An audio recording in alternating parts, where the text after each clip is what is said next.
I know what you're thinking. No, I'm not a cat person. In fact, I'm quite allergic, but I do have a lot of cats around me, but I can explain.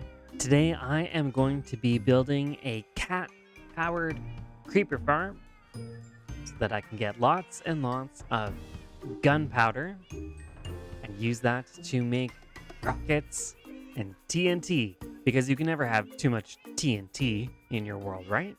Along with that, this factory is also going to have a small sugarcane component as well so that I can automatically craft my flight rockets. But the creeper portion is going to be completely redstone free. I'm just going to use all of these cats to scare the creepers to their doom because, of course, creepers don't like cats either. Now, let me fly up here. For this project, I am building this out on this little peninsula on the shore here, next to the rest of my big industrial base. And if you didn't catch the last video, I have been making quite a bit of progress. I've got a big boat, I've got some cranes, I've got some docks and shipping stuff all over the place. I've been having a lot of fun expanding this base lately. And today is going to be similar. Oh, oh no, the cats. Today is going to be similar. We are going to build another factory here and along with some extra docks as well. And I'm very excited about it. Now, what I might actually need to do though, before I even start building this, let's just lower those friendly creature sounds down to 0. Ah, that's better. Now, I've already laid out the footprint of the factory here. So this big section is where we're putting the creeper portion. Over here, this is going to be the micro sugarcane farm. And in this section here, I'm going to have the auto crafters putting together the TNT and rockets for me. But this project is going to be super helpful because it'll mean I'll never have to worry about running out of flight rockets ever again. It's just going to run in the background all the time. Plus, it'll enable me to blow a lot of stuff up. Which again, you really can never have enough TNT in one's world for that sort of activity. So what I'm going to do first is I'm going to build the collection system and the first layer of the gunpowder farm here. And then I will show you exactly what that's going to look like. And then from there, I can go and build the rest of the farm. But first, yeah, let's get started quickly. I will be right back once I've got the first section fully installed. Hello, everybody. Welcome back. I have got the first layer now all built up. So let's take a quick peek at what we've got here. So this is something very simple. You've probably seen similar designs over the years. The creeper farming is not new by any stretch of the imagination. Over here in the corners, we are going to have some cats in minecarts, and those are going to be scaring the creepers. We've got trapdoors on the top of the ceiling and carpets on the bottom. The trapdoors mean that nothing tall like a zombie can spawn. The creepers are just short enough to spawn. And the carpets ensure that a spider can't spawn. So the cats will scare the creepers when they spawn in because it will be dark in here at some point. And these trap doors are going to be like this. This middle section will also be taken out. This is just so that I don't fall to my doom down there. But the creepers will run off of the platform, fall down through the trapdoors into the water, and then be swept into the soul campfires, which do damage them faster than regular campfires. So if you are building a farm where you're using campfires to kill the mobs, use those ones. It's a lot better. Now on the sides, I do have tinted glass so that we can see into the farm without letting any light in, which will be very fun to see all the creepers falling to their doom when the farm is operational. But I'm gonna flip those back for now, just so that I don't fall to my doom here. And I am going to have several more layers on top of this because the thing with a farm like this is it works best when you have a lot of opportunities for the creepers to spawn, a lot of spaces, and this would work. You would get some gunpowder but I want to make sure that I'm getting a really good supply and maximizing as much as I can the efficiency of this thing that I've kind of just thrown together myself without tons of pre-planning. We shall see how well it works.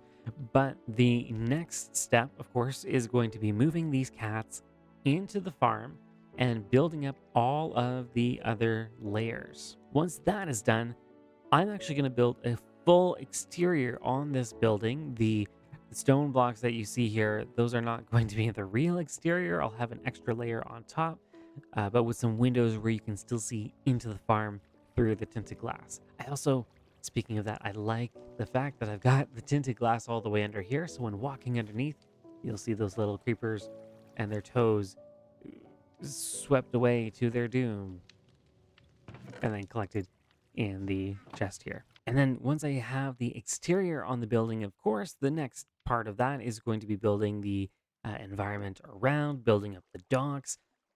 Also, at the time of recording, Minecraft Live is just around the corner on Saturday for me, which is in like 2 days. And who knows what they are going to announce? I mean, Mojang knows, they know what they're going to announce, but I certainly don't. So by the time I am done the next segment building up the farm here, they will have announced a whole bunch of things. So I am going to share some comments about that, I think, uh, in the next clip that you're about to see here. Once we time travel into the future, I think all the cats are quite interested in what I have to say as well. Either that or they are conspiring to eliminate me because they don't want to be employed, quote unquote, in the farm without pay. Who knows? Cats are a little bit tricky to understand, but I will share some thoughts about the upcoming updates. And also, I mean, maybe by the time I'm actually done everything on this farm, the next update, Minecraft 1.21.5, should release. And that'll have things like fireflies and super cool new chickens. So I would also like, if I can, to see if I can explore my world a little bit and get some of those new blocks and items and mobs and things and bring them over into this area too. I think that'd be a nice touch having some fireflies around here. But we shall see. The future is in always in motion. Who knows what's about to happen? The only thing I do know is about to happen is I am going to start working on the rest of this farm so that we can get it up and running.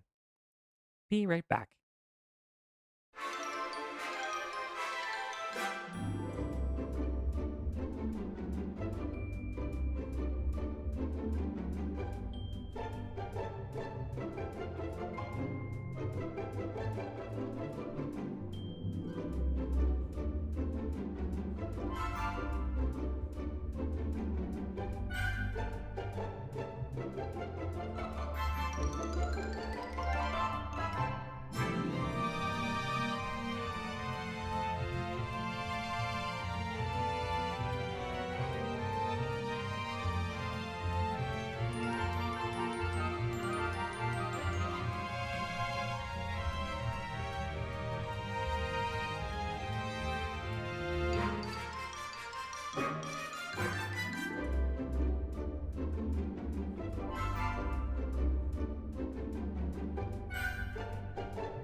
Oh, it is beautiful. Hello, everybody. The farm is now fully operational, and I am joining you from up in the sky in a glass box, which is my AFK area where, yeah, this is far enough up that not many mobs are spawning underground, so the farm is pretty optimized. We've got so many creepers that I've been pouring down into the fire. In fact, I've got a lot of gunpowder. I've run this just in the background while doing some chores and stuff around the house. And I think this is definitely going to be efficient enough for my purposes. I even found that when I'm over in my storage warehouse, it's still close enough to the farm that some creepers will spawn, which means that basically all of the time that I'm in this area, I'm going to be passively collecting gunpowder, which is exactly what I wanted. Now, what I want to do next is put together the sugarcane farm, which will allow me to collect sugarcane, convert it into paper, and use that for automatic production of firework rockets. And I figure that while I put together this little component, I am going to talk about my thoughts about Minecraft Live and some of the new things that they have announced that are upcoming sometime later this year. So I think the two big announcements that I think stand out the most are the vibrant visuals and the happy gas. And both of those look amazing. I'll start with the vibrant visuals. That kind of caught me by surprise. I definitely did not expect Mojang to essentially create their own version of shaders, but I'm really excited for what that might bring to the game. First of all, it's going to be available on Bedrock first, actually, which I think is smart because Java, we do already have things like, traditional third party shaders that are available. So we don't quite need the same thing urgently on this side of the game, although they are planning on bringing it to Java eventually too, which I'll explain why that's good in the moment. But that means for Bedrock players, they can finally have some of the amazing visuals that come with something like a shader pack, and it's going to be super duper optimized. This isn't the sort of thing that Mojang would make it like run very poorly or hog up all of the resources in your machine. It has to run properly because they use so many different kinds of devices that you wouldn't want this to only be for those with the super powerful new PlayStation or Xbox. It has to be available for as many people as possible. There will still be some limits, I'm sure, but this is something that I'm sure many Bedrock players have been waiting for a very long time, and it's really amazing that Mojang is proceeding with something like this and that we had no clue that it was coming at all. I'm also really excited about the fact that this is going to be something available for Java eventually as well. Because even though shaders are already available in Java, as you can see here, they make everything choppy and your frame rate drops and it's really unoptimized. So the ability to do something similar that's actually built into the game and really, really optimized properly, that's very exciting. I might entirely switch to the vibrant visuals and just drop third-party shaders altogether because ultimately it might run better on my computer and then I don't have to think about updating it or anything. It's just built right into the game. And of course, the other thing that they announced was the happy Ghasts. These are creatures that first start off shriveled up in the nether. You collect them, bring them to the overworld, give them a drink of water, and then they turn into these little like baby gas things, which are pretty cool in and of themselves. But then, of course, it's something where once they get grown up by feeding them snowballs, which is just such a funny mechanic, then they turn into these giant happy ghasts and you can fly around on them. Some people have complained about the visuals. I'm sure those will get tweaked over time as they get introduced and experimented on in some of the snapshots. But I'm already a really, really big fan. I think they've knocked this idea out of the park, and I cannot wait to see it in the main game because I would love to be able to fly around the world slowly, vertically, be able to stand on these things for building. That's going to be amazing. Plus, you can seat up to 4 different players on these things. Not that I play in multiplayer very much. I've got a toddler, not tons of free time for coordinating with other human beings, unfortunately.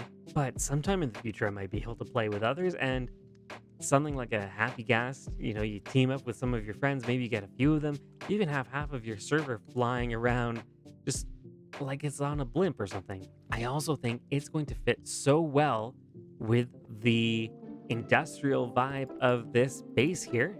So I am very, very excited to introduce those to my world as soon as possible. Like, just imagine me floating around, building things up in the sky. I could have like an actual aerial platform up there, instead of just a glass box. And I could use the Ghasts to ascend and descend. I think it'll be really cool. They didn't announce too much else at Minecraft Live, but I'm honestly okay with that. They don't have to reveal all of their cards at once. I'm sure they have plenty more things that are planned for the summer. This is just the first little tease that they gave us.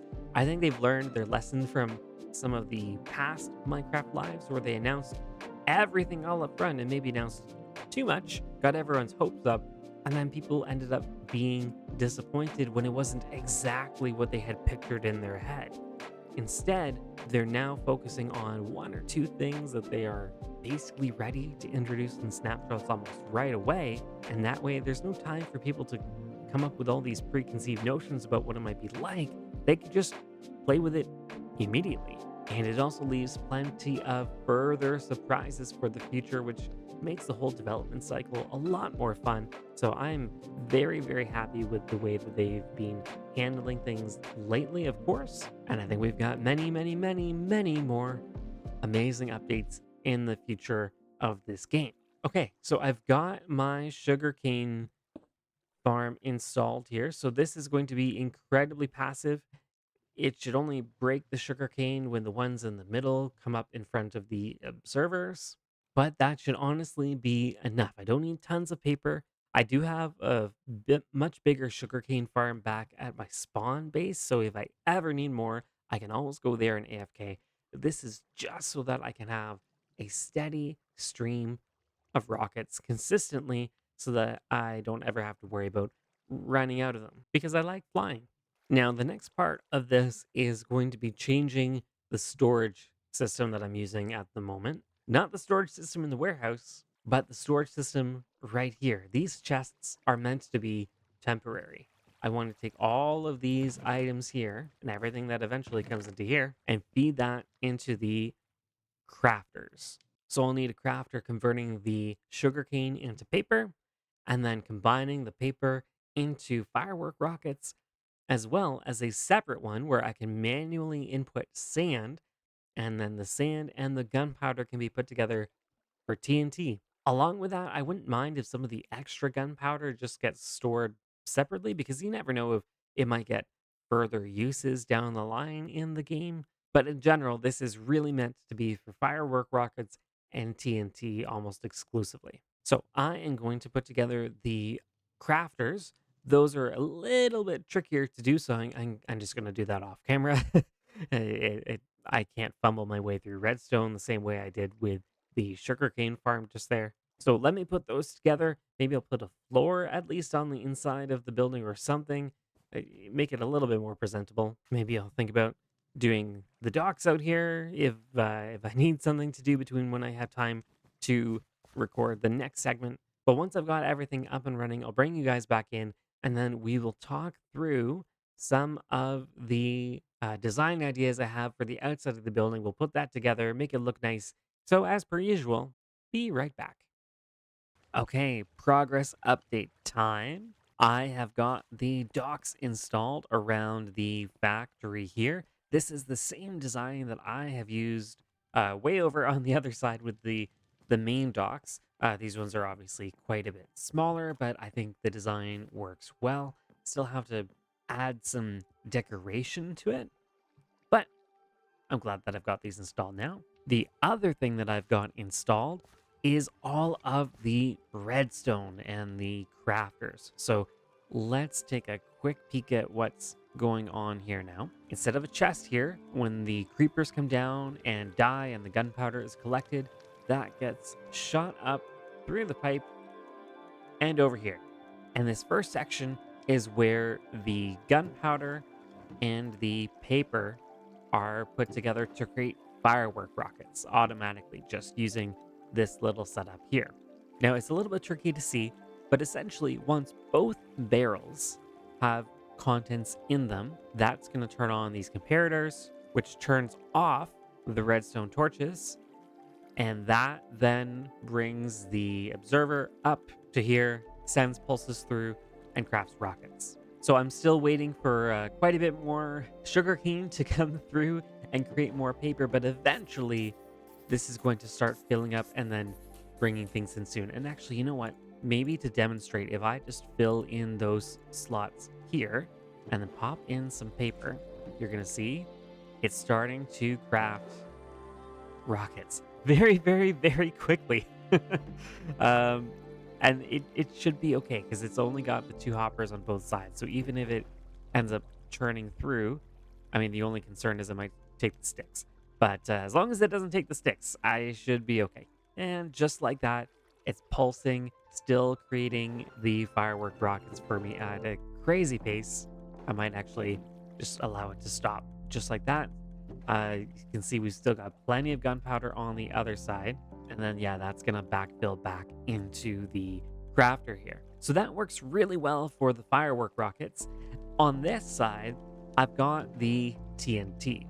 But of course, this takes a lot more materials than a firework rocket, so I had to do something a little bit different with the redstone. So coming up here, so this is the sand input barrel, this is the gunpowder input. This is eventually going to overflow, and then any extra gunpowder can just get stored down here in some bulk storage. Eventually, I'll have it set up so that it sends it over to the warehouse automatically. But on this side, we have the similar setup: comparators, torches, piston. This time, though, when the piston comes up and sends pulses through, it's coming over this way. And the observers start pulsing through these uh, copper bulbs. And this creates essentially a much slower clock so that the system never runs out. Because if it runs out of materials in the auto crafter, then everything gets all jumbled and messed up and it will stop crafting. But to demonstrate, let me find the last bit of sand that I've got. I've got to go mine some more. If I throw that in there, you're going to see it's slowly pulsing through and adding more TNT. Very, very slowly, but this way, all of these slots always have a full amount before the next pulse comes through so that I never have to worry about it running dry and causing any issues. And then TNT can be used for all sorts of fun things. I'm not the biggest fan of TNT duping. I know that's a possibility on Java due to a very long standing bug, but I kind of prefer the idea of using real TNT. So if I ever want to create a tree farm in the future or other things that require like a blast chamber, I think I want to use the real stuff. All right, now the next thing I need to do is build the building itself because this giant gray box is not sufficient. I'm not going to leave it like this. Now, I ran through in a creative world a few different design options. It's been a bit of a struggle because I wanted to go with something that stands out and is a little bit unique compared to the other buildings and factories that I've got around here. But also, I don't want something so busy that it just looks a little bit weird and out of place. So what I think I'm going to do is build up some fairly simple walls and then just use some detailing. So similar to what we've got on the dripstone factory here, just have a little bit of extra stuff and mechanics on the outside. I'll probably put up some smokestacks as well. I want to keep these windows open so that you always do have a view of the creepers falling to their doom in the middle there. Now, I know I've also mentioned so far in this video that I want to upgrade my world to the latest version to go find some fireflies and other foliage and cool stuff, but I don't know that I can do that today because I'm realizing I've got a whole bunch of performance mods that I rely on and other data packs that I want to ensure are updated to the latest release. So I might have to hold off on that for today's video, unfortunately, but hopefully by the time I get another video out, I will be ready to go and explore the world and find all sorts of cool stuff. And then I can come back and revamp the whole base with things like fireflies and dry grass and stuff like that. Oh, and leaf litter. Tons and tons of leaf litter. That's going to be really cool.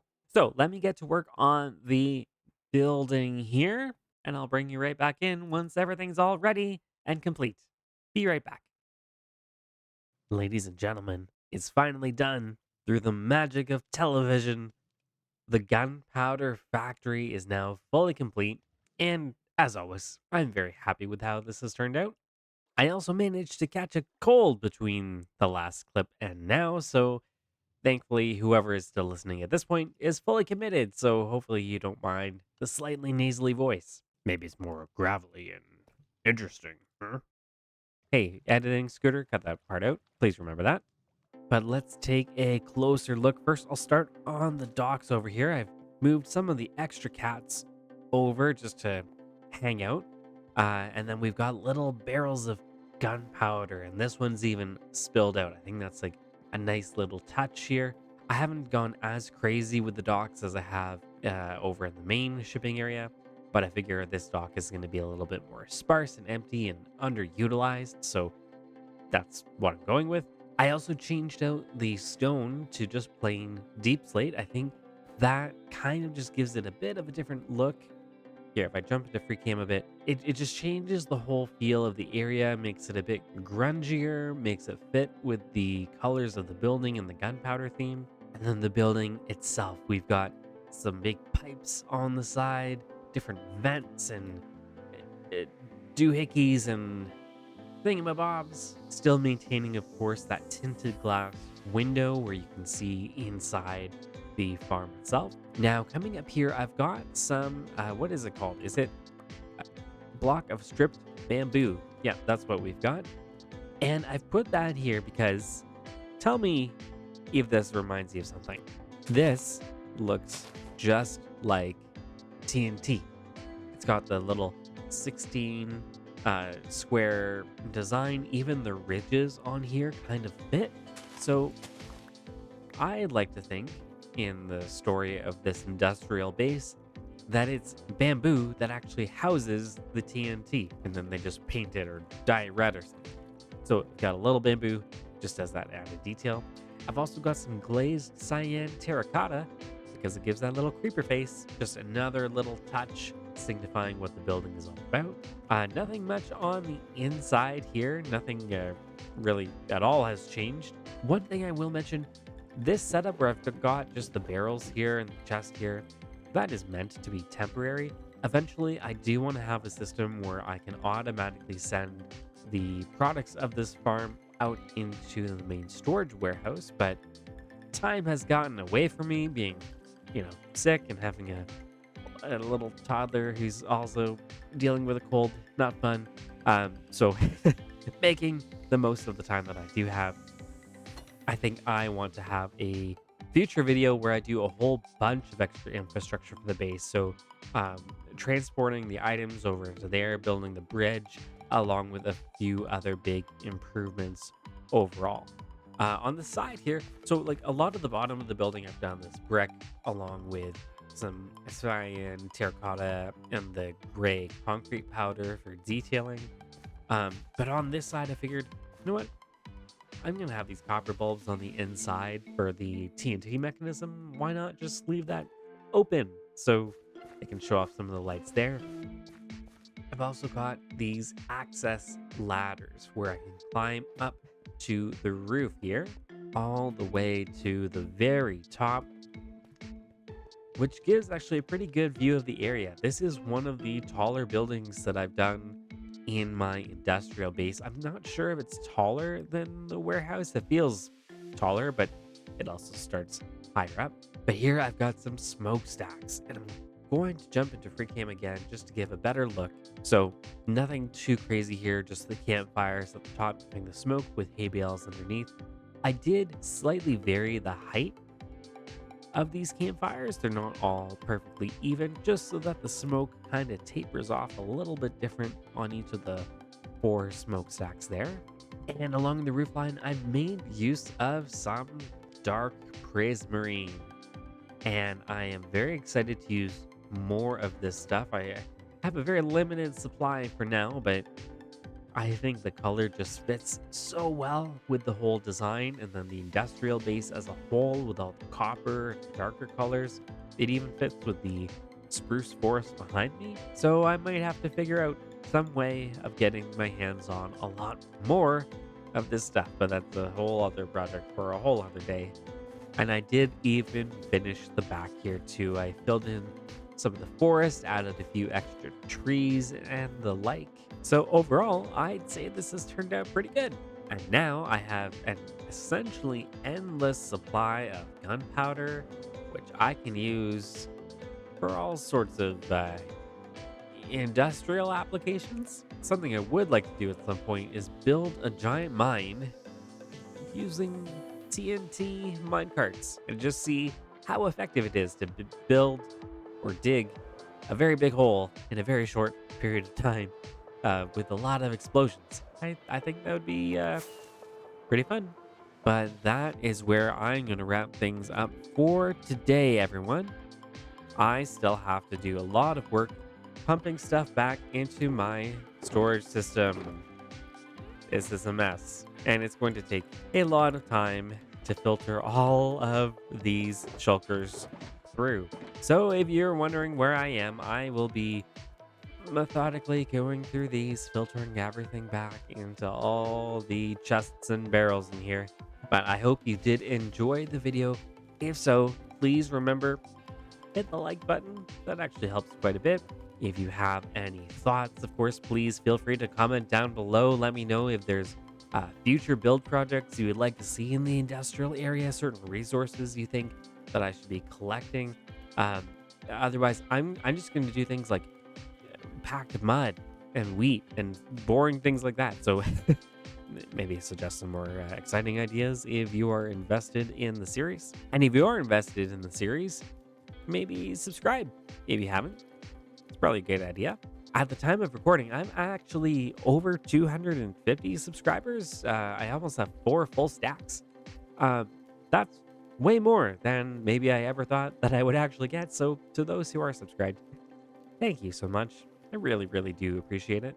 Oh, and while I am here, I am just going to mention all products that you see in this warehouse, all the different farms and various things are all made in Canada. Because, of course, world is hosted on my computer, which is in Canada. I'm Canadian. Try not to talk too much about the state of the world or anything on this channel, because that's really not the purpose. But, world is a little crazy right now. Hopefully, this little Canadian Minecraft YouTuber can provide a little bit of entertainment, distract you from some of the absolute insanity.